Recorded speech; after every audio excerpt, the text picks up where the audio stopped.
I was scared. I think society deserves to be protected from me and from others like me. They were sexual fantasies of control, power, complete dominance. They became reality. Das was scheduled to be. So went to the garage. I've got an ex. Shh. I closed my eyes. I was crying so hard. And all of a sudden he was there. It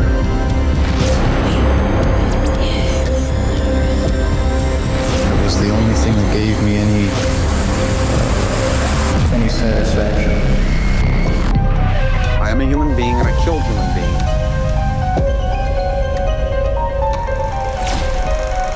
Dead more bodies. It's the living you gotta worry about. Good evening, everybody. Here in South Africa, we average 83 murders a day. And somehow, it's just not something you can get used to, is it? As always, tonight, I am joined by a forensic psychologist, Professor Gérard Labuschagne. Good evening, Gérard. And tonight, we will be diving into a very interesting case, one that Gérard was quite involved with, and that is the Eldorado Park poisoning case, a case of abuse of Rattex, and one of the most disturbing cover-ups you will have heard of. Before we dive in, please hit subscribe, join as a member if you want to back the show. We, in this past week, Gérard, have cracked the 30,000 subscribers mark. So congratulations to you. Everybody. Yeah, thanks for all our viewers. Yes, thank you to everyone at home who's faithfully tunes in every week. We really do appreciate you, and keep on enjoying the show and sharing and liking and subscribing. If you want to buy us a coffee, please do. But that's enough about that. Gérard, are you good? You know, it may be edging towards summer. Well, it's nearly summer here in South Africa, but it certainly doesn't feel like it because, tell you what, it's been raining and cold for the last few days, and it feels like a little bit of extra winter. It feels like a little bit of Canada in Africa. Yeah, but that is true, because that is a wet and cold winter as Vancouver, that's for sure. But today I have a lovely sunny day, which is something you value a lot more when you live in Vancouver around winter time. But I am a bit jealous when I had a video chat with one of my friends back in South Africa. He's in his short sleeves, he was having a great time today in Pretoria. But or we could be in St. Francis Bay like Anne Barnes, which of course I used to go to when I was a kid, sometimes for holidays. So this is when you miss South Africa, is this time of the year. I mean, I love summer in South Africa. Hey, yeah, well, it must get started sooner than later, but all of the rain is very welcome, that's for sure.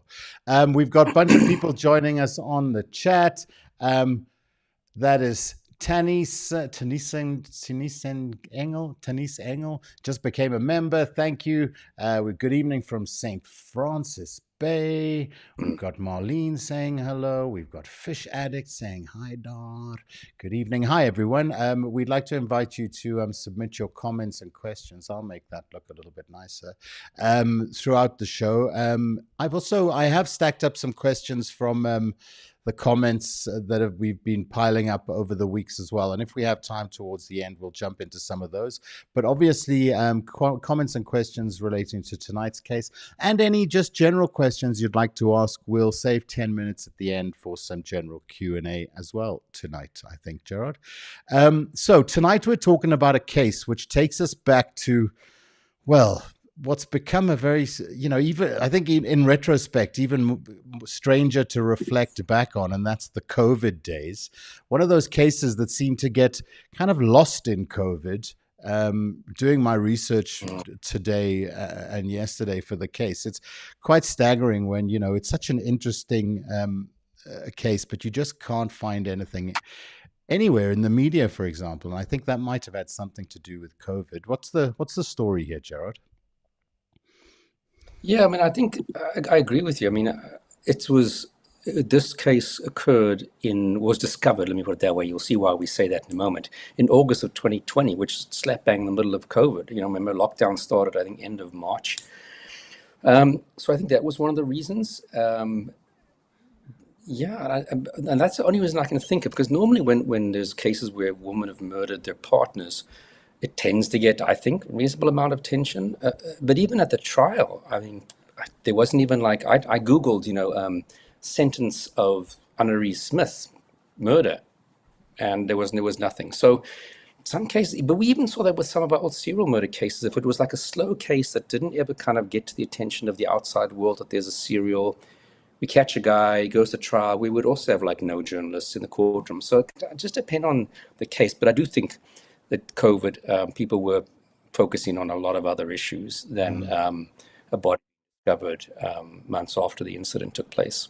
I think it's about time we get a journalist back on the show so we can kind of pose some questions around, how it is that they go about their process of selecting cases to cover, what tends to come over across their desk and what tends to get missed. We'll put that on the to-do list. So we're going to Eldorado Park. Just contextualize Eldorado Park for those folks who might be watching that aren't familiar with that area here in Johannesburg. Yeah, I mean, it's a suburban, I'm trying to think, sort of southwestish in Johannesburg. In the old days, it was designated as a coloured township. Now, just for our overseas listeners, the word coloured in South Africa means something very different to its use in places like the United States. So just for those of you that might be from a different country and a bit shocked when you hear that word. And it's, it's like a lot of townships that had sort of the lower income sides, medium income sides, etc. I went to Annerize's house. I mean, they didn't live in a particularly great place, but it was a brick structure, typical sort of almost like a township house, one bedroom kind of place, little tiny garden, etc. So a lot of people in the community are sort of tend to be struggling. So it's sort of a lower income community, I would say, on the majority side of it. Of course, typically it is, the majority of murders are typically committed by men here in South Africa. But here we've got a case of where, the shoe is on the other foot for this one. Tell us a little bit about the characters involved. So we've got Annerize Smith, and then her teacher and rugby coach partner, Mr. Russell Kriel. Yeah. So look, as you quite rightly pointed out, the majority of intimate partner murders, it's man killing woman. Woman killing man happens, of course. It's definitely a lot less. It tends to involve things like poison. It can very often involve a third party that they've either hired or it's a new boyfriend or something to commit the act on their behalf, etc. But they are a lot less common. And about 30-something, I've got my stats here, about 33% of cases where a woman has murdered their partner, they cited abuse as the precipitating factor, with the second most common reason given by 26% of the women was sort of a self-defense type of scenario. Not necessarily self-defense, hey, he's about to stab me and I pull out a gun and shoot him, but kind of like, I know I'm going to be beaten later on tonight, I can't take this anymore, kind of like a preemptive self-defense. Is also quite common. And that's kind of local studies, international studies. The studies I quote, the figures I quoted now were sort of local South African studies. Okay. Russell wasn't just a teacher. He was also a senior maths marker, a rugby mentor. He was a respected figure in ELDOS. That's what's, kind of colloquially known. It's, one of those suburbs that, got a little bit of, the Joburg mythology vibes about it, doesn't it? I don't know how else to phrase that, but it's like one of those suburbs. If you've lived in Joburg for a while, you've heard about ELDOS. You know what I mean? Stuff goes down in ELDOS. But how him and Anneliese came to meet each other is interesting. Can you just talk us through how it is that they actually got together? So we didn't really get into our characters like we said, but so Annerize was born I've got my dates here, May 1996. She'd gone through primary school, high school, had to repeat grade, I think 10 and 11, and eventually kind of dropped out at school and didn't finish grade 12, matric, and then kind of did odd jobs here and there. And one of the jobs she eventually got was as a patroller, which I guess is some kind of like a security guard type of role at Kliptown High School. And that is where she met Russell, where he was teaching. Now, jump back to 2015. She had been at school and he was a tutor at the school where she was a student, a scholar. So she knew him from that time. There was nothing inappropriate in terms of a relationship back then. She just knew who he was. So when she fast forward starts working as a patroller at the Kliptown High School, she sees him again and she obviously recognizes him. And one day she's walking around because in February of 2020, she had lost her child. She had a child that was 8 months, I think 8 weeks or 8 months alive, and then passed away. So she's at work as a patroller crying. Sort of Russell consoles her, gives her his phone number, or he gets her phone number. And, within a few, chats, etc., fast forward a little bit down the line of a couple of months, they are now starting a relationship. So that's kind of in a nutshell Annerize at that particular point in time of her life. She was, as I said, about 24. He would have been 47 at the time when they met. So there was a 23-year age gap between people. And the thing about age gaps, it depends. It's not the same depending where you are in your life. You can have a 20-year age gap between someone who's 80 and 60, and the age gap really it's inconsequential because you both are adults with lots of life experience. But when you get an age gap between a 24-year-old and a 47-year-old, that's a huge differential in terms of your status and power, life experience, economic power over someone, etc. So dating someone who's 24 to 47 versus 64 to 67, it's not the same 20 years difference. You know what I mean? Yeah. There were accusations that there could have been some grooming, if you like, that went on. Anything substantial in those claims, which, the rumors? I'm trying to think offhand from my interviews. I don't recall her saying that anything concerning happened in terms of how he related to her, unless you picked it up in the stuff, because I said I was reading through all my documentation again, preparing. Offhand, I can't remember, unless you've read it in some of our prep material. Yeah. All right. But this wasn't a relationship that, you talk about the power dynamic being off. I gather that this pretty quickly became quite a difficult and complicated relationship. Yeah, so they basically seem to have moved in with each other within about a month of actually starting to date. So she only started at the high school in August of 2020. I think by November they were living together. So I guess it's August, September, October, back and forth. Something develops. And I think by November, December, a month after they formally started dating, she moves in with him at his place. He was in the process of getting divorced at the time. It went through, I think, in that year, or I think in 2020 or 2021, his divorce with his wife went through. And she's back to Israel. But very quickly, within, I think, weeks, the physical, sexual, and emotional abuse started. She says it actually started one day. They were at a funeral, and a lady came up to her and said to her, "Has he started to abuse you yet?"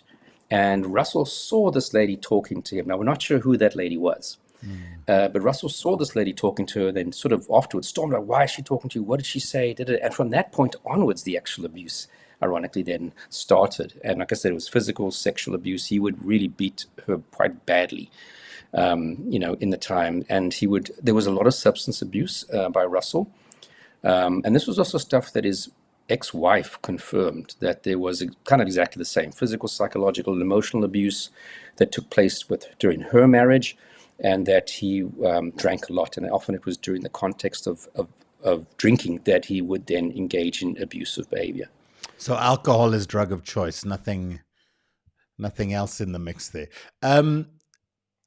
Just for the folks watching and listening, can you just contextualize how you were involved? Just because you got involved kind of later on in the case. Yeah. Just contextualize that so that as we're talking through the case, folks kind of understand what perspective you have on this. Yeah, so this would have been, ultimately when I was jumping forward a bit, just to explain my role, she did ultimately plead guilty. We'll get into that in a moment. So in about, I think towards the end of, I'm looking at my emails, December of 2022, I got contacted by legal aid asking if I would be prepared to do a pre-sentencing report. I think at that point they were preparing to plead guilty. and that they would need a pre-sentencing report so they could obviously deal with the sentencing part of it. So legal aid approached me, and I can't recall whether at that point they were doing the quotation system or they just asked me would I please just submit directly to them a quotation to do this assessment. And that's what I did. So I was contracted by her legal aid representative. Okay, and then you met with her?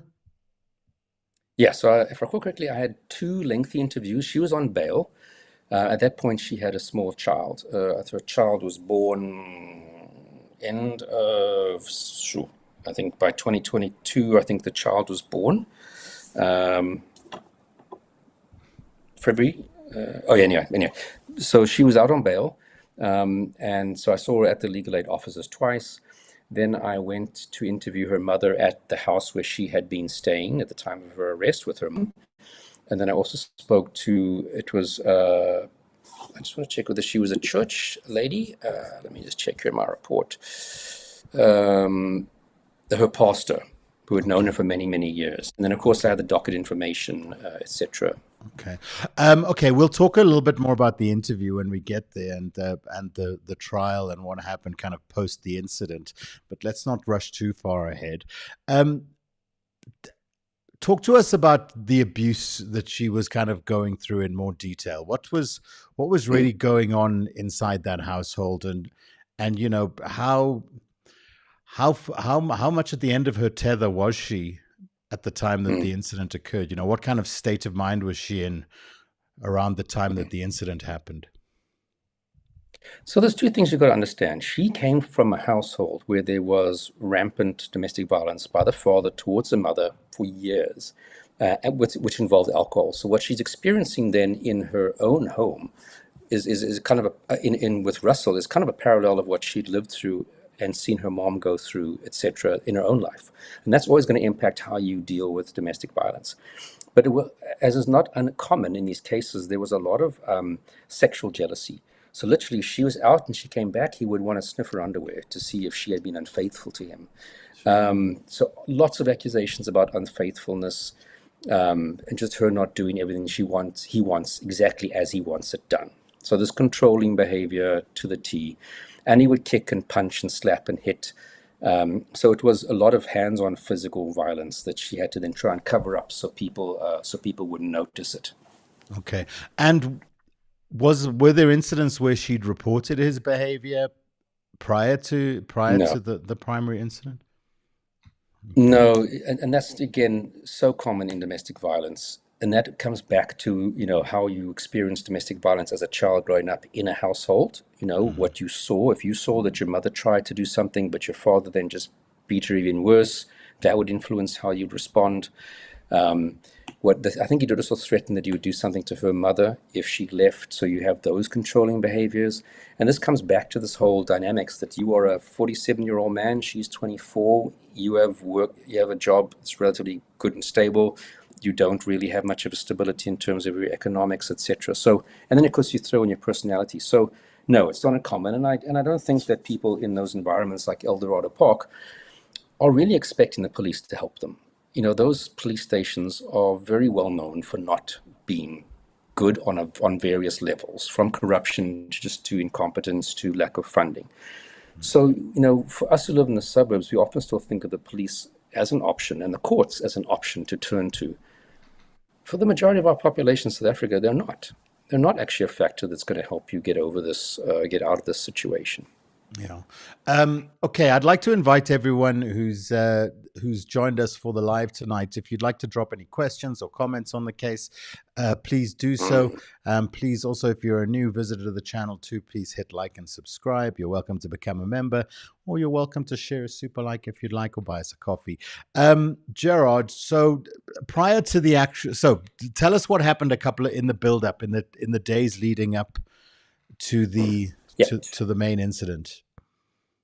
So there'd been about, I think 3 days before, there'd been quite a vicious beating of her. I mean, to the point where she couldn't leave the house because of the injuries, the pain, not just not wanting people to see the injuries, but the pain in her body, in her legs, and her arms.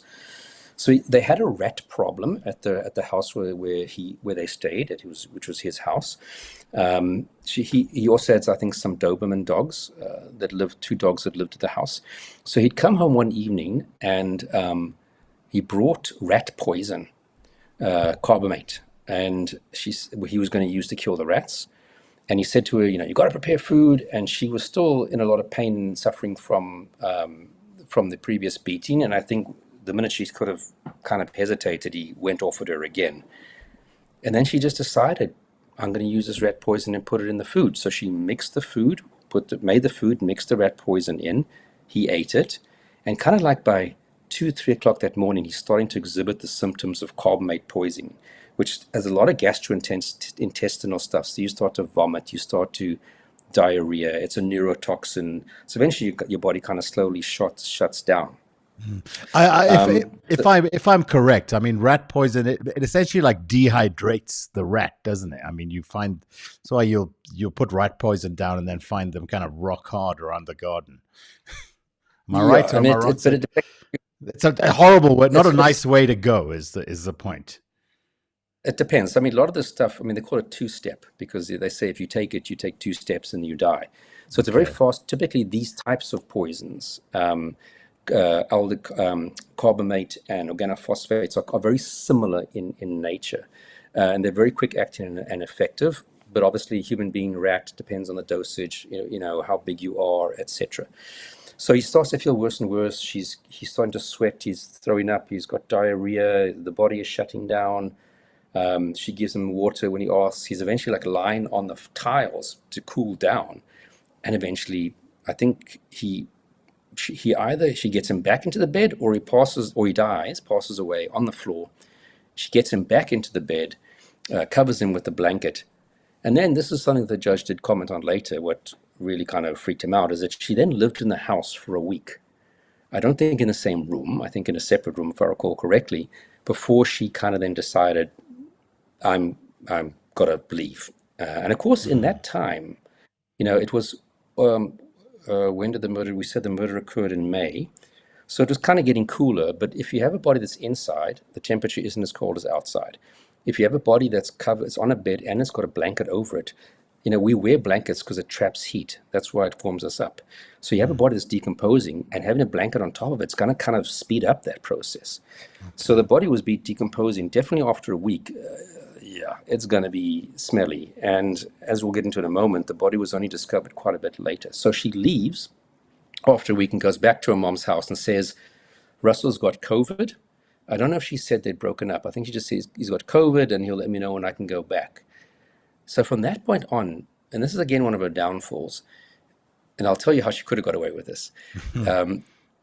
She maintained this fiction that he was alive. So she had a cell phone. She would send out text messages to some people. I think she tried to borrow money from his son, and kind of maintained this fiction that he was still alive. Okay. Now, what's interesting here are the kind of, like you say, these kind of delays between activities. So there's a very violent attack, and then she's obviously affected by that. She's stewing that with all of the stress and anxiety of the relationship in general, and then a couple of days later she kind of goes for it and she commits the act. And then now when you're kind of evaluating these things, or when a court is evaluating these things, it does seem that it's much easier to kind of pose the argument that I was acting kind of, in defense or what have you, if you're doing it, if the timeline is a lot tighter together, just from a psychological perspective, if you're going through trauma, and you're going to have, if you go through an immediate trauma, you have an immediate violent reaction to it. Is it can you have a similar kind of, but drawn out violent response, if you know what I mean? Does that kind of align to what's going on in the mind? I'm not over-explaining. I'm not mansplaining, sorry. You've got, the psychology of crime, and then you've got the law, and they don't always overlap nicely with each other. No. So the law obviously would say, this wasn't a retaliation, you weren't self-defensing, you just murdered her, so it's going to be murder. And then we might account some mitigating aspects, which you'll see when we do look at the judgment, at the sentence. So unfortunately, if you're not in immediate danger, any reaction is not seen as a self-defense act. Although from a psychological point of view, we can sometimes explain how someone was so trapped in this relationship, not necessarily hers per se, but so trapped in a relationship that they fear leaving because he will kill her or kill family or children, etc. Financially, they might be trapped. There's kids that she couldn't leave with. So the two options are, if you can't leave, you stay. But what happens if you stay? You're either going to die, maybe, or you put up with it and you hopefully survive all the beatings for the rest of your life, or you remove the abuser from the equation.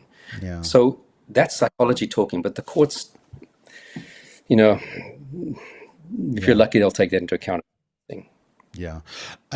Okay. So the body sits for a week. She decides then, I gather, to move out of the house after a week. And someone discovers the body quickly after that, or so the court's papers were speaking that it was 47 days. But if I look at my calculations from what was in her, was it a guilty plea, and when the body was found, she said she left the house 21 May. So which means actually that the murder was 21 May, because she vividly says on this night he came home, this happened. So 21 May is the murder. She moves out obviously a week later. But the autopsy was only done, I think the body was discovered on the 6th of August and the autopsy done on the 11th of August. So that's from the date of the body being discovered is 76 days by my calculation, even with my terrible psychology maths, not 47.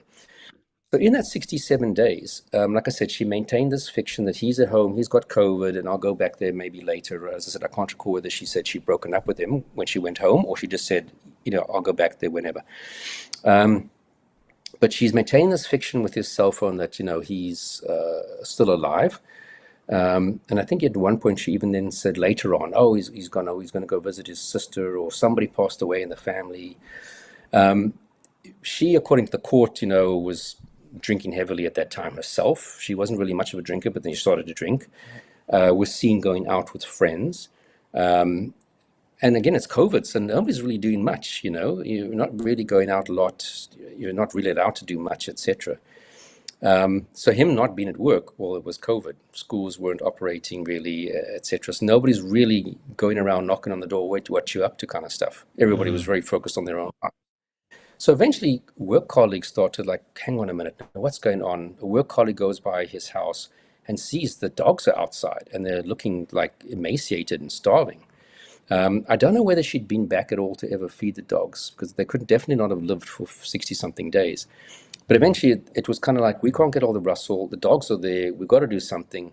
That causes someone to go to the cops. They go to the house, and they then get inside and find Russell obviously deceased on the bed. But by that point, 76 days. Sorry, it was really it was a mush. The autopsy report describes, obviously the various insects that go onto a body in the various phases, and it was literally mush. Now, this is when I referred to earlier how she could have got away with this.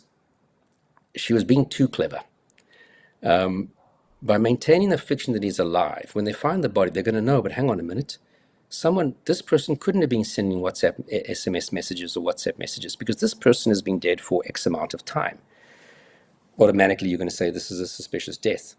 But if he'd just been found 76 days later, mid-COVID, even if there were some signs that he was depressed, you had the divorce, I think somebody else had passed away in the family.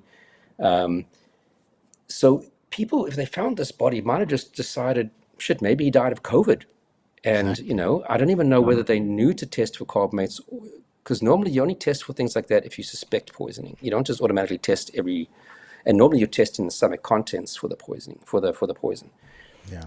So if she had not maintained this fiction and she'd just gone home, if he'd even just said, I've broken up with him, he's an a-hole, he's beating me, I'm coming home, I'm leaving him, and the body's found 76 days later, it would almost have been impossible for them to pin it on her, because also, poisoning, often people wonder, now, what's the most, we can actually chat, what do people think is the most common form of suicide in South Africa, across South Africa? And I'm quite interested to see quickly some fast fingers. What do you think it is? Is it a gunshot? Is it strangulation? Hanging? Is it poisoning? Is it what are the other jumping off a building, etc. I'm quite keen to see what people Okay, think is the most common form. let's give that 5 minutes then and see what people respond to that. So guys, what's the But most? coming back to my point, we'll Yeah, wait yeah. for that. So Yeah, coming yeah. back to the issue is that if she'd done nothing except move out and said, I've left him or I've come home because it's COVID, I don't know, I don't want to, they probably would never have been able to charge you with anything. But because she maintained that fiction, it raised the suspicion that this was a suspicious death because, hang on a minute, somebody was pretending like he was still alive. And Yeah. that's when you would start to look at an intimate partner as the person to look at. Also, they're busy, you know, and they got lots of cases to get through. Lots of people, you know, lots of people every day are passing away from unnatural causes. So you're right. I mean, it's quite easy in these kinds of circumstances. It seems that you could have kind of just gotten lost in the general clutter of murder in South Africa and death in South Africa. Sure. Okay. So, let's talk a little bit about her frame of mind during this period. I mean, what does this prolonged cover up kind of tell us about her her kind of psychological state? And is this fear, shame, disassociation, just emotional shutdown? So what she told me was obviously it's like a state of anxiety because you know at some point the body's going to be discovered. People might or might not realize it was a murder.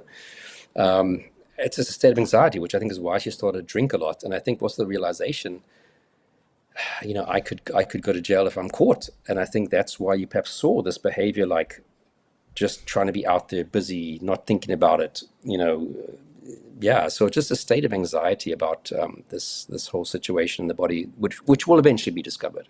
Yeah. So talk to us a little bit about, while we stocking up some answers here, talk to us a little bit about how eventually the police came to her doorstep then. That's a good question. I think people just, once the body was discovered, and they knew that they'd been receiving SMSs and that it wasn't actually him, I think everybody just like, it's got to be her. It has to be her because who else? And people often start with the most closest person who might have some kind of reason to, and who was not telling, was giving up a story as to what happened when she last saw him. And I think basically the community just was in an uproar and was coming for her. Yeah. Let's take a couple of questions here quickly. Anne Barnes asked, did she remove the poison from the house?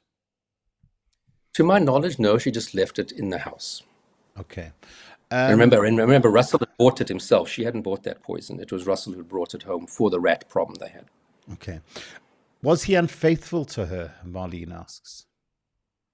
We have no information that he was, but what is very common in these type of abusive, controlling situations with a male partner is accusing their female partner of being unfaithful, almost always they themselves have been unfaithful. And they will use things like, well, she's cheating on me, so I can mess around and screw around. So you have this massive double standards where they'll accuse their partner of cheating on them, but they are very often the ones that are not exactly the faithful partner either. Yeah, exactly. And then let's take one more from Gabe Play. For someone who was already living in poverty, what would be the motive for poisoning her husband? Do you think she just hated him? Yeah, Gabe, regular viewer. Thanks, Gabe. So in this case, there was no indication she benefited financially. I think she actually even paid one or two of his bills, I think his rent, in that time period. But she didn't clean out his bank account. She wasn't benefiting from life insurance. So I do really think it was a reaction to the abusive situation, whether it was just, I hate you, I'm going to kill you, or I can't leave unless I do this, or a combination of both, probably. Okay. Do you want to just ask your question one last time, and let's see if we can get a few more answers in. All right. Anybody with the last few answers of what's the most common method of people committing suicide in South Africa? We've got carbon monoxide, under sink liquids, ethanol, and was there one more? I thought I saw one more. No, just those for now. All right. Should we tell? People often think firearms. Yeah. So basically, the research. What would I think? Wait, let me think. What would I think? I would imagine carbon monoxide, isn't it? Because it just seems like such a kind of everyone kind of knows how to do that one. Yeah. So what's interesting is that in South Africa, across South Africa, hanging is by far your most common. Then way down after hanging, I think the second one, and I'm talking under corrections, either poisoning yourself with like rat poison, etc., or jumping from a height. Then way after that is firearms, and then way down do you get, very rarely actually do you get the carbon monoxide. And the reason why carbon monoxide is you start feeling really, really crappy before you die, before you even pass out. It's just you feel you want to throw up. It's not nice. I've had someone who they tried like him and his wife, who was a double suicide, tried that in the car, and they just couldn't. It was horrible, and they were feeling terrible and nauseous and throwing up. And then they tried propane gas. That also didn't work. It eventually just dissipated. And they tried about 4 different things, pills, and eventually they used a shotgun, double suicide. So those type of things that we often think, like carbon monoxide poisoning, or things like the undersink, like the very corrosive stuff, that actually isn't very common. And also the corrosive one, that is probably one of the most painful ways to die, because you're literally drinking like an acid-based type of stuff.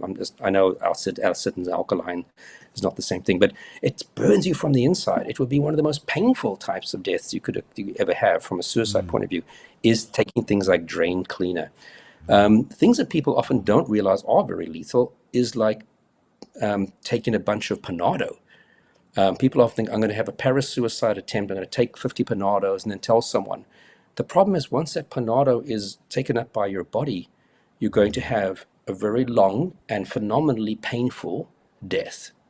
So it's often interesting what people think are the most common suicide stuff. But firearms, like I said, firearms are almost like not even a feature in terms of the most very, very common reasons how people commit suicide. It's really not. It's far, far, far. I think it's less than, again, I'm talking out of the top of my head now, it's like 6% of suicides involve a firearm. Whereas I think 40% is hanging and then other methods. Lauren said she did say hanging. Oh, sorry there, Lauren. So yeah, Lauren wins the prize tonight. Nell said firearms, he'd guess. Okay, hanging, I guess. I mean, I guess I've never thought of committing suicide, so I haven't really thought of which way I'd prefer to go. I don't see the hanging, but well done. Hanging is 100% correct. Okay. Poisoning, though. Now, the one thing about poisoning is that poisoning tends to be associated with, the Black Widow, lady murderers.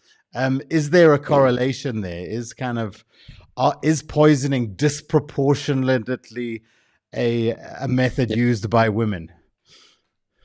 So yes, when you want to kill your partner, poisoning of some sort is often used because it doesn't involve direct physical violence. Because obviously, if your partner is bigger, stronger than you, physically attacking them, you run the risk that you're going to be overpowered yourself, injured in that process. Then you've got to try and convince the police that it was someone else who did it, yet you might have blood all over you that's difficult to clean up, and the dynamics of the crime scene, and you might injure yourself during the process of stabbing someone. So females tend not to use the violent methods as a pre-planned form of killing someone. As a spontaneous, things got out of hand, emotional reaction, you might find them whacking them with a frying pan type of thing. But otherwise, if it's your pre-planned stuff, you're probably going to use some kind of a poison, slowly to poison the person over time, or quickly, or you're going to get a third party to assist you in the process. Mark Bule just became a member. Thank you very much, Mark. Welcome. And if you'd like to join Mark and become a member of the channel, please do just hit like, hit subscribe, and you can also become a contributing member and contribute to the cause of keeping the channel alive. So, Gerard, she's arrested. She finds herself in custody. Now she's got to go to court. You come into the picture here. Can we now talk a little bit about just the process that you go through in interviewing someone like Annerize in a case like this? What are you cognizant of when you're going into these meetings? What are you trying to accomplish? What are your priorities? What are you nuts and bolts? What are you trying to accomplish? So obviously, when you're interviewing someone and for what purpose will guide how you approach the interview. So if we had picked up Annerize, and I was in the police, and let's say we picked her up because we suspected she could be the suspect. We don't have a confession from her. We're interviewing her for the purposes of gathering information for our investigation, and if she's a suspect, hopefully getting her to confess to what she did.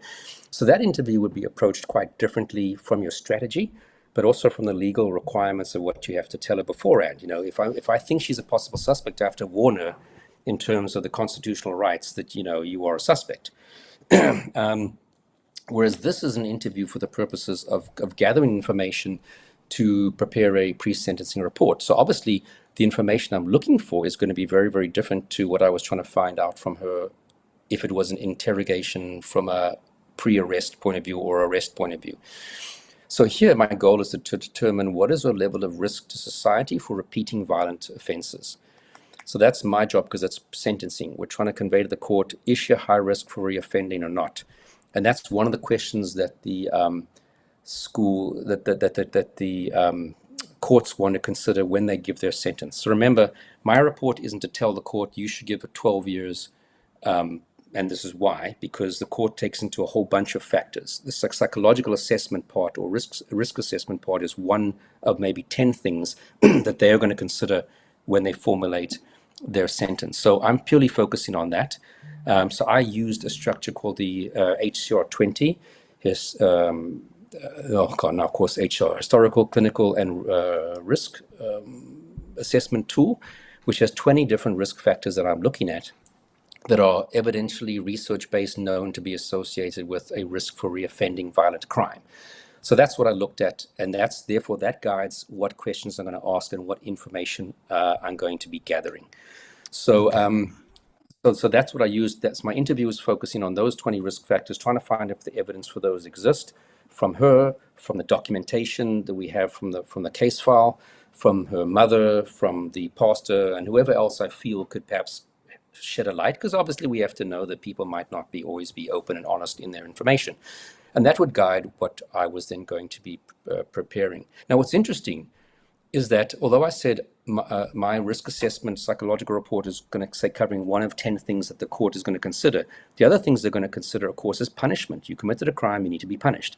You committed a crime, but we want to stop other people from doing the same thing. So we want to give a sentence that says to other people, don't do this because look what happened to that person. They got a life sentence or whatever. So it's retribution, punishment, rehabilitation. There's a whole bunch of factors. So that's why a psychologist's report should never be saying you should get 10 or 12 years. Because how do I take into account punishment? How do I take into account the feelings of the community, the prevalence of the crime? Psychologists, that's not our job. But I actually had a case when I testified remotely from Vancouver back in South Africa, where the judge and the prosecutor were saying, your report is useless because you're not telling us what she should get as a sentence.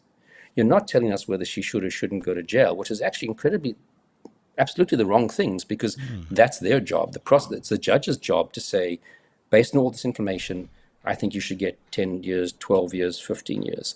So I was actually trying to be forced by the judge and the prosecutor to do something that I'm actually not supposed to be doing. So that's quite interesting how, in our court systems, you get sometimes pushed into trying to answer questions which you should never be answering. What are the potential repercussions if you fell into that little trap there for you as a psychologist? Yeah, I think a lot of people do.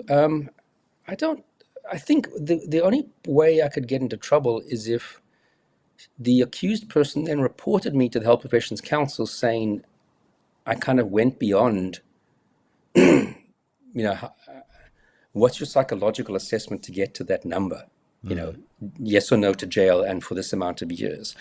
So I think that's the only place there could be some pushback, is if she reported me, or whoever the accused person was reported me for saying, but please explain to me how that's psychological and how you psychologically got to that role, that determination, and how you're not actually just usurping the court's roles and functions. That's probably, and I'm sure there are people, that psychologists and social workers and other people testifying at sentencing that happily do that.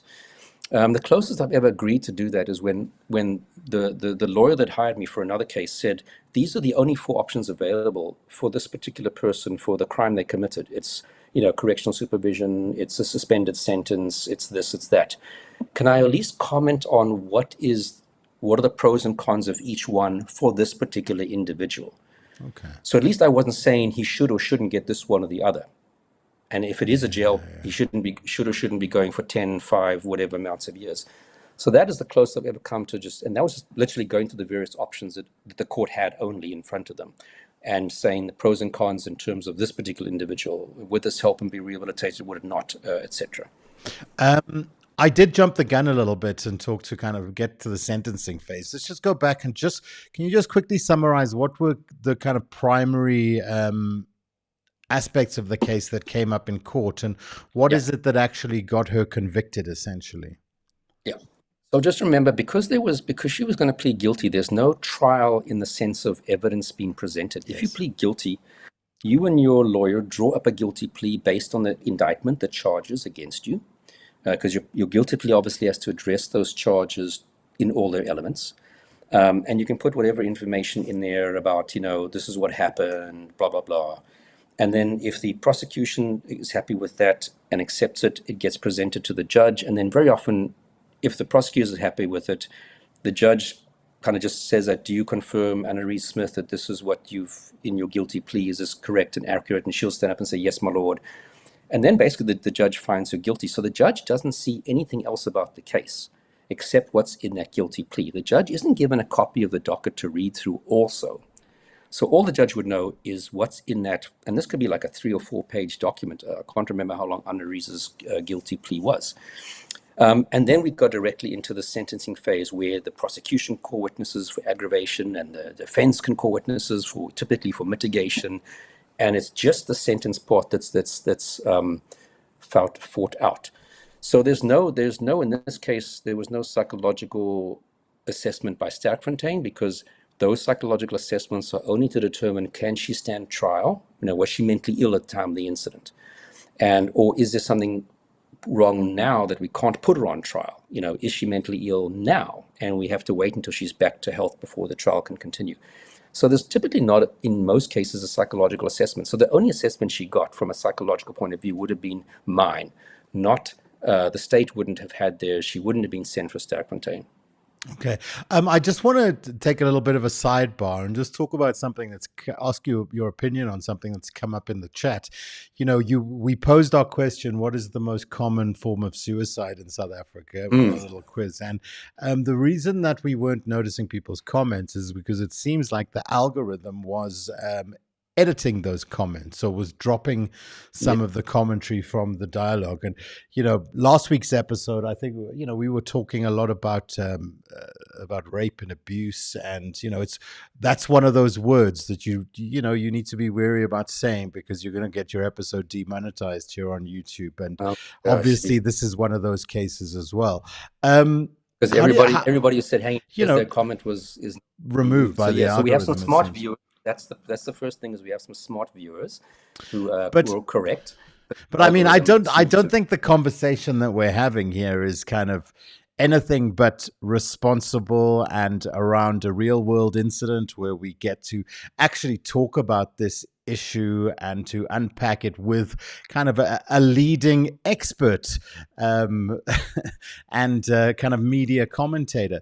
So how do we have conversations like this if the media environment we're starting to find ourselves in is not wanting us to say some of the words that speak directly to the types of problems we discuss? During COVID, I held a webinar for this other association I'm involved in on combating conspiracy theories. And when we posted it to YouTube kicked it out saying, because it's got to do with conspiracy theories, like, it's about combating. It's a kind of YouTube video you actually want on social media. I see Nicole Nell Ashmel comment. How come the psychiatric report didn't indicate? So as I said, now the only psychiatric assessment she received was from me, for the reasons I stated a moment ago. They don't automatically send everybody off to a Sterkfontein or Westkoppies, a government hospital, for a psychiatric assessment every time someone's arrested. So the only one was by me, and my report was very much about rehabilitation. So that HCR 20 is a risk assessment tool, and it's aimed at future risk of committing any types of violence. And I don't know, Paul, if we want to go into that right now about what I basically said. Yeah, let's do it. Unless you Okay. want to sidebar So or jump essentially, into some questions, I'm happy to jump into that. I just think it's interesting, we want to be able to talk about these issues and educate ourselves and educate our viewers and listeners, but it's difficult when you can't say the words, and these are, especially in South Africa, I think we talk about some of the most fundamental and most critical issues that the society down here faces, really. So Carry basically, on. in a nutshell, Annerize didn't have a history of violence. She didn't have a history of drug abuse. I think out of all the 20 risk factors on the HCR20, if I'm just going to double scroll through it, I think she has stable environments, the type of things we look at. Let me just give you as a bit of an education piece here, and from the HCR20, which is probably the most widely used risk assessment tool in the world for determining violence risk.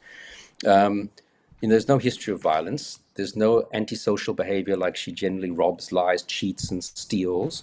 There was no history of problematic relationships except for the one that she was in at that particular time. Unemployment, she didn't have amazing jobs, but she seemed to always have a little job that she had, and then went straight into the next one and went upwards in salary. Substance-wise, except alcohol, which she was using as a crutch around this time after the incident. No mental health issues except depression, but this was after the incident. No personality disorder issues. The trauma, besides it, except for the trauma that she was exposed to growing up in the household from domestic violence, there was no other trauma. No violent attitudes. No problems with complying with things like her bail that she was on. So basically, there was literally almost no risk factors. So my final finding to the court was, and this is where the courts often misunderstand what I'm trying to say, is that she is a low risk for repeating violence again. And also this violence was very contextually bound to this, this relationship. So I, of course, recommended that she should get, counseling on how to have effective relationships and deal with stress, etc., as my recommendations. But as a repeat offender for killing a future partner or actually any kind of violence, she's incredibly low risk. Now and this is where the courts often think I'm saying she should therefore not be punished. But of course, that's not what I'm saying. And my reports always say that, remember, I'm only touching on one or two aspects out of maybe 10 that the court has to take into account. You still have to be punished for killing someone, no matter how much we might think that we feel the person was totally justified in what they did, and we can understand why they did it. You still have to be punished if you kill someone. And my report is never saying that although you're low risk, you should just be let out to go home. Of course not. You've still got the deterrent effect of preventing other people from wanting to do the same kind of crime. You need to be punished because you killed someone. And that's often where the courts don't quite understand. And as much as I try to be very clear, the courts don't get it. So definitely low likelihood for reoffending, not a lot that would need to be rehabilitated, except, as I said, coping mechanisms, how to have more effective relationships, dealing with domestic violence. But, if you let her out tomorrow, I'm not worried that she's going to go and kill someone. But you can't really let her out tomorrow because you've got to be punished for killing another human being. No, you have to take accountability for your actions. That's that's why we teach our kids these things, so that they understand that that's how the rules work when you enter adulthood. When you're making these assessments, you've got her words, you've got her behaviors, her mannerisms, just her general personality.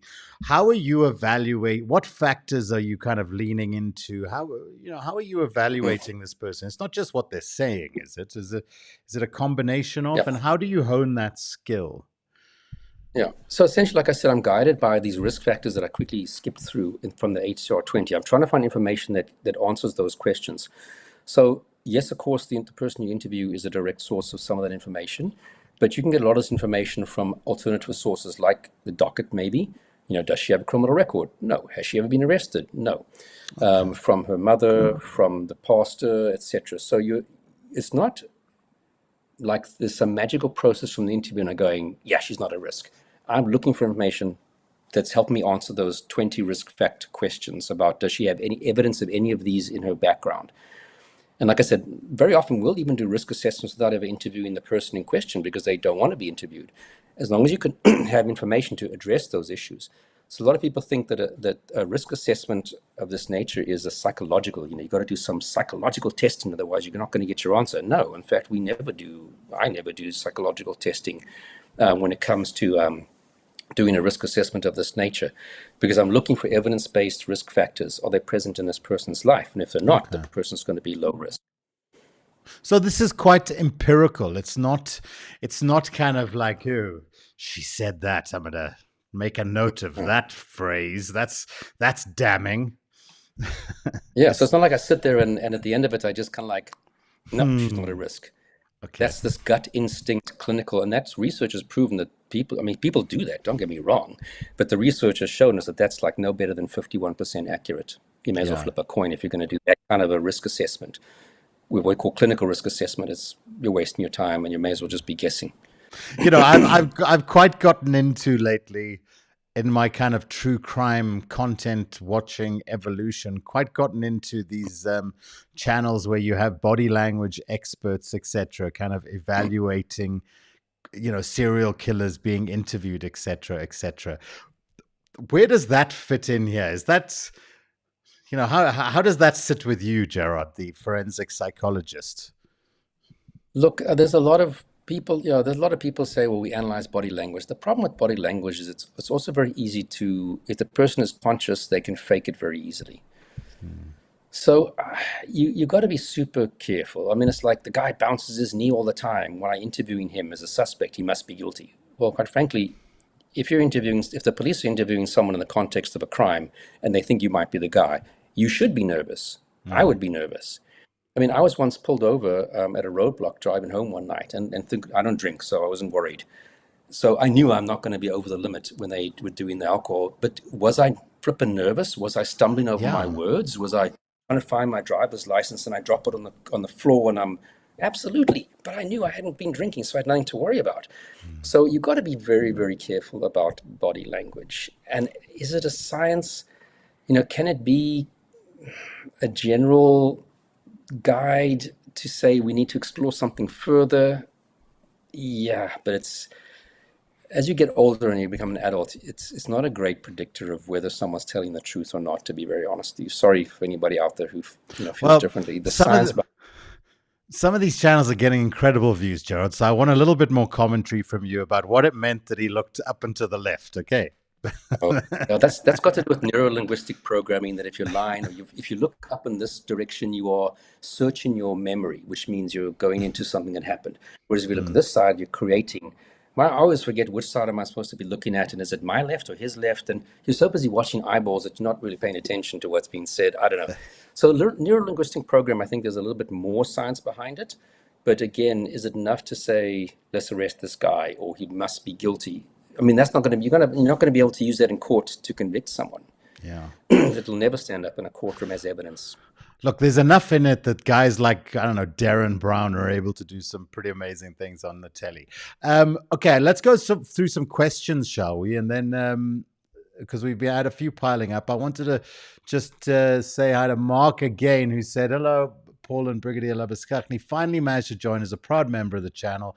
Ex-Sergeant Saps and B. Crim. Thanks. So, yeah, we love our former law enforcement friends, Gérard's former colleagues there. Thank you and welcome to the channel. Okay, Hendrik, I think the first time someone actually kills another person, their brain may not know how to respond, which is why she might have left him so long and were caught. Gérard, your psychological input. Yeah, Hendrik, you've hit the nail on the head, Hendrik, because when it comes to anything to do with crime, whether you're the victim of crime or the perpetrator, we, as our armchair true crime experts, think, well, you should behave this way. If you were the victim of a rape, you should behave this way. Those rape myths, you should run straight to the police. That's what a real victim does. And you should be crying, and you should have evidence that you fought back. That's what a real victim does. And the research tells us that's not what a real victim does. And the same thing when it comes to perpetrators. We often kind of think you should be behaving like this. You should have done this. No matter how much you prepare, and maybe even if Annerize has spent 5 years planning this to the T and implemented it, taking a human life is like probably the worst thing you can do. of the worst things you can do. You never are going to know how you are going to behave. It's like when people say, "Yeah, I could be a soldier and I could kill the enemy and I wouldn't feel bad about it." Speak to anybody who's been in combat and had to kill someone. What you think it's like as a person who's not actually done it, and how it would be is not. So, was it this so judging? That's why I'm always very careful to say, well, if she really was a victim, she would have done this, and why didn't she? And why was she so cool and calm when she heard that her husband died? Because you get such a wide range of psychological reactions. You get people who go into this complete denial. And we see this when someone loses a child. It's like, she's so calm. It hasn't sunk in yet. And maybe at some point after the funeral it might. Because your brain just works in different ways in terms of how we react to trauma, to violence, to extreme stress. And sometimes the person who you think is the most skinny, weedy, nerdy person stands up the strongest. And the biggest, strongest, muscular-bound guy who's aggressive is the one who's crying in a puddle. So we have to be very careful. So the fact that she stayed in the house for a week afterwards, the judge was very critical of that. He said, that's so weird, that's so bizarre. And it was quite, in a way, judgmental in the sentencing comments.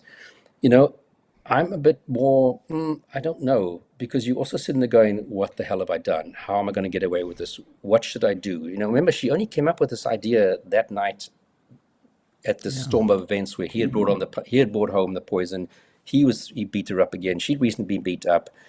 It happened. So she didn't sit and think about this. Now you're going, what am I going to do? What am I going to do? So I'm very careful about judging people how they should have behaved after an event, and making the interpretation that, oh, you're such a horrible person. She wasn't sleeping in the bed next to him. As far as I recall, she was staying in a room next door. Yeah. She wasn't having sex with a dead body. I think I'd happily say that's not normal. So I'm a bit more open and careful about those types of judgments. And the judge also said, she went out and had a party one night in these 76 days. Well, if I thought I'm going to go to jail possibly for the rest of my life, is it in the realm of possibility that I might go out and go to my fanciest restaurant and have my favorite meal, and if I drank, get horribly drunk with my friends? Yeah, not because you're a cold, callous person, but it's because, man, I might not be able to do this. At any moment, I could be arrested. Also, you're just kind of in denial, I'm sure. And, if you think about it, the average person, if something like this happens, the option is not just to kind of pack up and walk out of your home. You know what I mean? It's not because that's where you live, isn't it? It's not like everyone has just a multitude of other places to go to. So again, it makes sense that you just got to, you don't know how you're going to react. So no reaction is, no reaction is really that unusual. So my only thing I am very critical of her as a dog person is that she, the poor dogs, they definitely were not getting fed twice a day kind of thing. So I kind of am, a bit begrudging her on that one for sure. Look, Eldo's dogs are tough, Jared. You know what I mean?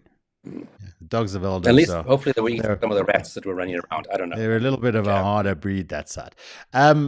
Okay, so we've covered most of the case essentially, and spoken about. Yeah, let's. I'm just trying to think if there's anything I want to ask you more about, kind of interviewing her. Just your general take on her. If you were to compare her to, kind of explain her to people and kind of contextualize her. Quiet, quite loud and chatty. What kind of a personality are we talking about here? Yeah. So again, obviously, I had those 2 sessions with her, and it's in the context of her facing a potential life sentence for her life. She was like, again, we often encounter these people through the crimes. Then you get to meet them afterwards, and they're completely different to what you expected. I saw that time and time again when I met offenders in my police time. So she was, calm, quiet, meek and mild, wasn't a chatty, bubbly, outgoing person who had her hair nicely done up, etc., like Rosemary and Ndlovu perhaps might have been. So she was just quiet, cool, calm, not cool and calm, just quiet. She was kind of somber, if I can give any kind of description to her state of mind. Yeah. And let's then get on to the kind of the aftermath of, your sentencing report and obviously the court's decision making. Where did we land from a sentencing point of view? Yeah.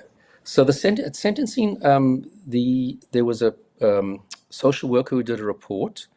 Just a lot of background history, etc. Commented on the fact that the ex-wife, also that she had interviewed, the social worker had interviewed the ex-wife, said that there was a lot of domestic violence.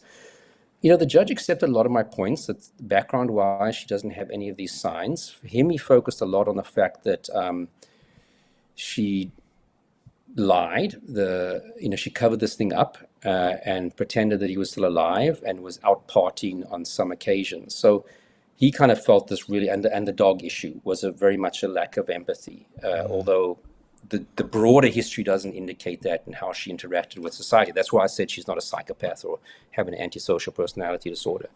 But he did take into account that there was this confirmed domestic violence issues. And I don't know if you want me to jump into what the judge finally gave her as a sentence. Yeah, let's do it.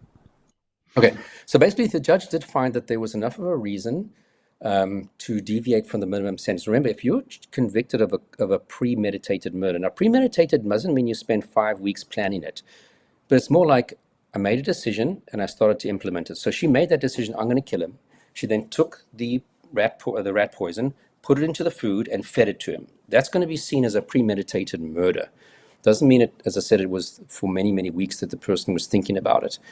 But he felt that, her psychological state and also the domestic violence, etc., that she had been exposed to was substantial and compelling, that he didn't impose the recommended life sentence, which would have meant that after only 25 years could she have a parole hearing. So like we always say, that doesn't mean that you're going to get out at 25 years. It just means that's the earliest your parole hearing could be, is at 25 years into your life sentence. So he ultimately sentenced her to 16 years imprisonment in terms of the murder, and then 5 years for the covering up of defeating the ends of justice, because she tried to cover it up. But the 5 years means nothing because they both start on day one. So she would have served that 5 years, while she's serving the 16 years. So it's going to be the 16 years that determines when she's going to get parole. So on a non-life sentence, your parole possibility, not guarantee, is going to take place halfway through. So basically, after 8 years, she can be considered for parole. So if she's been well behaved in prison, she's participated in some rehabilitation courses, she's seen a psychologist, there's a very good chance that she will get parole at 8 years. So she was sentenced in 2023 in March. So she is almost 3 years into her 8 years of possibly getting parole. Okie dokie. All right. Now, just comment in general. So in terms of your intimate partner murders, I typically see 11 to 15 years is the normal range for a non-premeditated murder. So I think her getting 16 years, I think, is fair in light of what I see other crimes. So you can have our own personal views as to whether everybody should get life sentence for killing someone. Unfortunately, we have to work with what the courts typically do. Otherwise, it won't stand up on appeal. So I do think that's on the higher spectrum for something like this. I don't think it's inappropriate in terms of what typically courts give.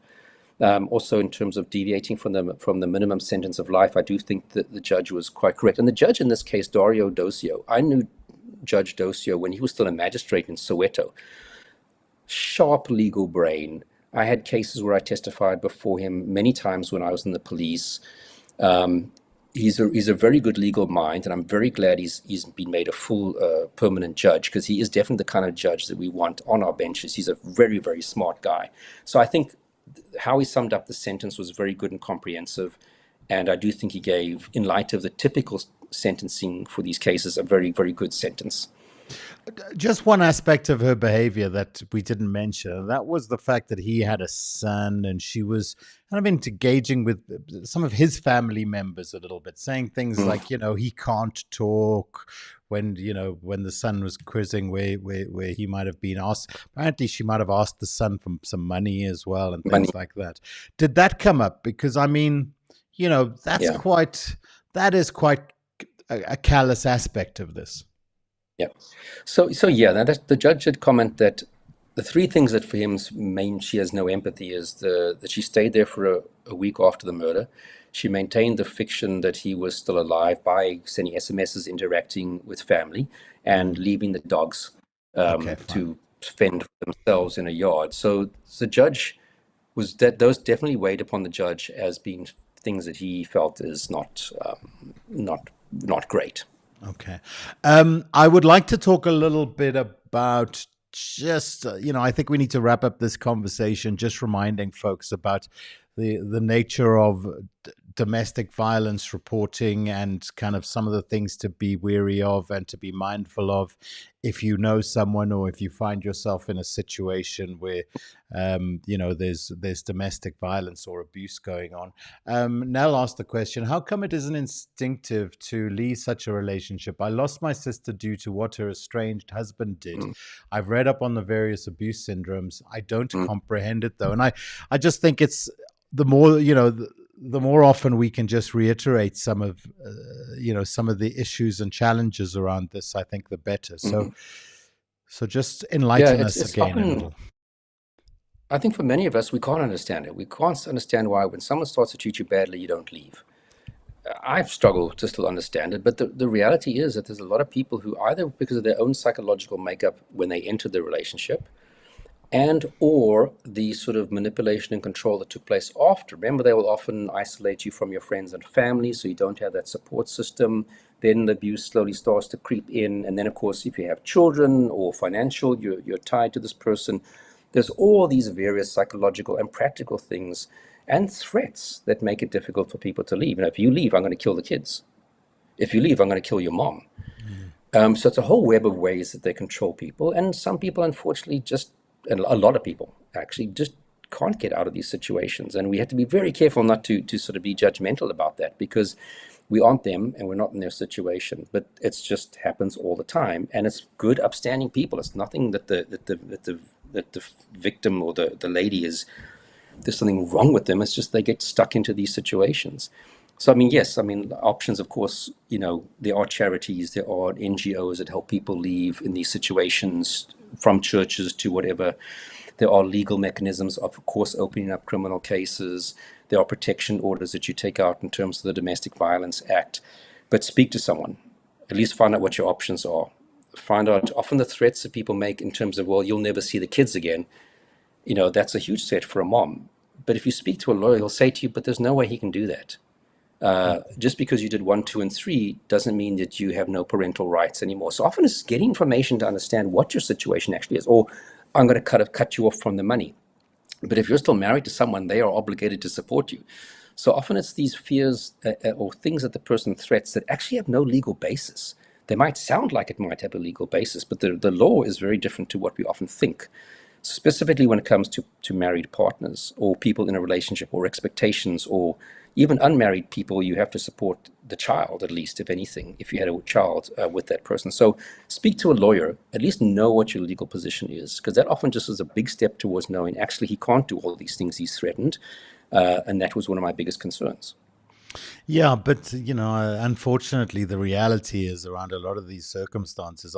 We've discussed cases where the abuse has led to murder, and the murder literally ends up happening in front of a crowd of people at the entrance to a complex, Andrea Fenter, yeah. So, you just have to find the strength and be persistent and reach out to people, like you say. Some responses from folks. Jag said fear. Joey, fear and normally nowhere to go and no money. Yeah. Anne Barnes commented, one of the saddest cases at the moment that I'm following now is the case of the great-grandmother who drove off a pass with her grandchildren to end the abuse that they had experienced at home. Shocking. Bad. Yeah. All right, I'm just trying to look because Ashley's asked another question. But yeah, let's wrap up the conversation. We'll take 1 or 2 more comments and questions. It's been we've been at it for 75 minutes, Jared. I know we need to get it's like what It's middle of the day there in Canada for you, and you got work to Well, get back it's a to. public holiday today. Oh, it's a 'cause public it's holiday, Remembrance- Armistice yeah, Day. because it's exactly they take it There very we go. seriously in Canada, so it's a public holiday. Yeah. Oh, okay, great. Yeah, I was speaking to a friend of mine in France who's also enjoying a day off today. All right, so just kind of your final thoughts and comments here, and what was your key takeout from this case? I mean, it just reiterates that, I mean, domestic violence is a phenomenal issue that persists, and there are people stuck in horrific circumstances that unfortunately take desperate steps that we wish they wouldn't take. And yeah, I mean, that's just, and yeah, there are options. There were options, and that's what the court said. There were options for her that she could have taken. But the case, it comes back to the whole psychology of the person and awareness of the options. And she was a 24-year-old kid. I mean, we think, depending on how old you are as a viewer, 24, you're still a kid, really. Yeah. And if you grew up in circumstances where you didn't even finish high school, you don't have resources, you live in a place that's a low-income economic community, that's not the same as you and I who are probably watching this channel. Yeah. Two of the things that tend to come up in these discussions, whether we're talking about serial killers or whether we're talking about kind of just, violent kind of acts out of the blue, power and control seem to be at the center in this. And I think people have to be you must be aware of if you're getting into a relationship or into a situationship where there's an obvious power imbalance, whether that's age or financial status or whatever. Yeah, absolutely. Yeah. All right. Well, thank you, everyone. I think we'll take. I said we'd do maybe a little bit of Q&A, but we'll save that. What I'll do is I'll stack up a whole bunch of questions, and we'll maybe do either a bonus episode or we'll do a whole episode of just Q&A, taking people's questions. But there's an interesting one here from Anne that I think we can from Ashley, perhaps just before we wrap up. A general question. There's a serial offender currently on trial for grape, and I'm going to start changing that. I'm going to say grape. These were consensual. Do these offenders genuinely believe that, or do they just justify it internally? No, it's a very cheap, stupid legal defense. I had that with the Mulder's Drift serial rapist, which I think we've discussed on this case, where he raped, I think we went to court on 6 ladies that he raped. And with everyone, he said, it was consensual. I was a male sex worker. And these are just clients who, for whatever reason, afterwards reported me for rape. No, I mean, there's no way a judge is going to believe that that's reasonably possibly true, that all of these 43 people, I think you said, Ashley, who don't know each other, there can't be a conspiracy because they've never met each other, all happened to go to the police station and report rape cases. And then went for examinations just because they felt like going through that horrific process of interacting with law enforcement. So no, the more victims, the less likely that's going to be. And I mean, I'm okay with it because I know the court's not going to ever believe that. You're going to go to jail for probably all 43 of those cases. There'll be DNA. They'll be each case supports each other in terms of the modus operandi. It's just a very stupid way. Because either that, or you've got to say that all this DNA against me was planted by the police, which is just as much of a stupid conspiracy. Okay, and then just some final comments. Combating conspiracy theories. I'd be interested in seeing this if you came on YouTube. Yeah, I think conspiracy theories, the psychology of conspiracy theories, I'd be very interested to get your take on that, Gerard. Yeah, so that video, I tried to upload it so many times. I did the appeals process by saying, but this is the kind of good video you want. It's not a conspiracy theory. It's about combating them. And YouTube just said no. And that was the time of COVID, because that's why we did it. So maybe they were more hypersensitive. But I'm sure probably if you Googled, somebody might have managed to get something like that up on YouTube. But our one, no. Okay. And in fact, we can maybe get the guy who did that presentation to do it on our channel. He's in Australia, Luke Bartlett. I can ask Luke if he'd be keen to do it, because it was fascinating. Get it on the to-do list there, Gerard. Make a note. It's wonderful to listen to an SA crime channel. Thank you, Natalie. We like talking to you, and we're glad that you like listening to us. And let's see if we've got any more to wrap up. Now we've got Carol says, I think Spain. you have to live with it to understand the mechanisms. I agree Yeah, with you absolutely. 100% on that one. Joey says, thank you. We'll join again for sure. Can it not be? Okay. And then can it not be that it's a familiar pattern to the subconscious and then you stay because it's better than the unknown? Contributing to that discussion. Thoughts? All of the above. I think you become almost desensitized to it until it reaches critical mass, that build up, isn't it? All right. Well, Especially look, if beginning, sorry, Carol, especially if the beginning phase of the relationship was wonderful. I often find, but he's the most amazing guy. And then it turns, because what you happen is you start to look amongst the sea of unhappiness. You go from this being on land where it's all lovely, fantastic, amazing. He's a fantastic guy. I love this guy. He's the best guy ever. Moving into the sea of unhappiness with islands of that's the amazing guy. And you kind of start to cling on to these little islands because you think, well, this badness isn't who he really is because I've seen who he really is. And it's that great guy that I met when I started. And you kind of almost like cling on. It's like breadcrumbing. You cling on to this tiny little moment where he treats you like he used to. And you think, is that it? Is it coming back? So I think that is part of it, Carol. You're quite right. Yeah. All right. Very last comments then. Is there an assessment or questionnaire that one can provide a person who is possibly in a abusive relationship but's oblivious to the facts? I'm not saying trying to help them see the light, but rather in a more educating way. People tend to think that abuse is solely physical, but forget that they are various forms of it. And it almost all starts psychologically. Controlling your behavior. I don't like this. Okay, I won't do that, honey. I won't go out with my friends, and it's just snowballs from there. There are definitely, I think, warning signs. I don't know if there's like I don't know if she was asking about a course or something, but probably if you Googled warning signs of abusive relationships, I can almost guarantee you would find stuff on the internet about that. And then finally from Mark, Domestic Violence Act of 1998 was a godsend, made the state the complainant and not the victim. Domestic Violence Act is actually very, very strong. It's just quite a good one. So we actually got some pretty good laws in South Africa that are quite modern compared to other countries. So it's just, again, implementation of those laws. Well, again, amongst some of the kind of chaos and general interestingness of living in South Africa, we forget that we have a very modern constitution and a very solid kind of foundation for law enforcement and a good legal system. It's just the onus is on us as citizens to kind of remind the leadership of that fact and to speak up louder and louder about it and to demand that we live by those rules and not the rules that people want to make up for themselves.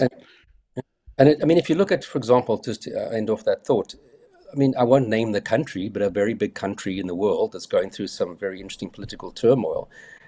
It's what happens when you get bad people into positions of power. And if people don't do their jobs properly, like cops in our country or the prosecutors or whoever, you can have the best laws in place. If it's populated by people who want to abuse it, they will.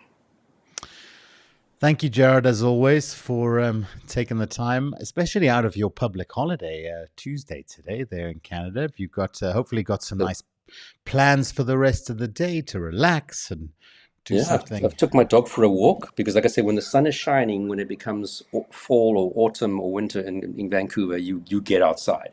So the sun is still shining. I took my dog for a walk earlier.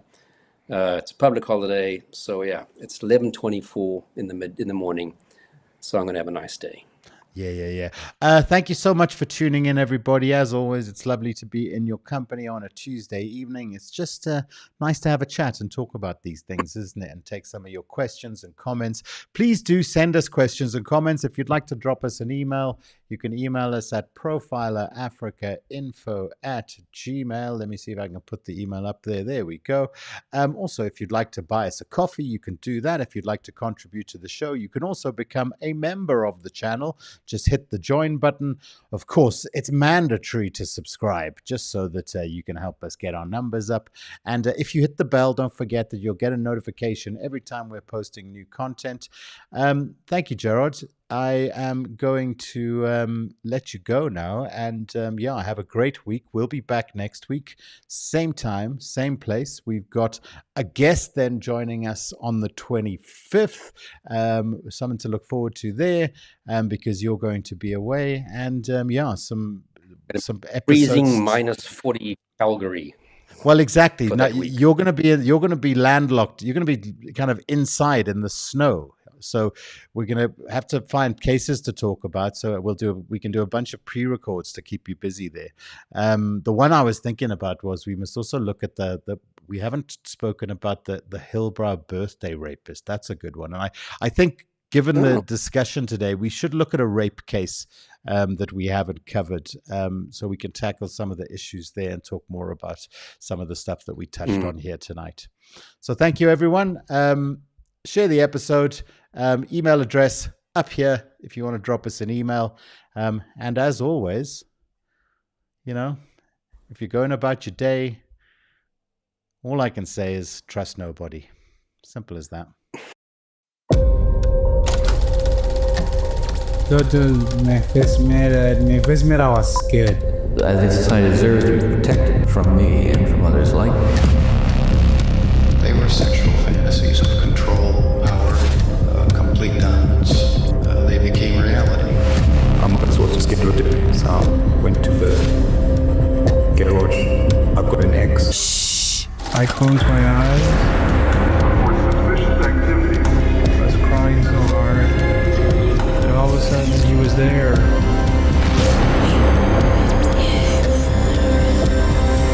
It was the only thing that gave me any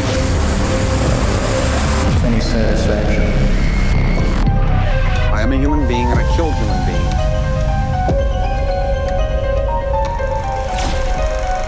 Dead won't bother you. It's the living you gotta worry about. In a country where 83 people are murdered every day, knowing the minds of killers isn't curiosity, it's survival. Subscribe to Profiler Africa now. It's free. Or become a member and help keep the channel alive. Remember, trust nobody.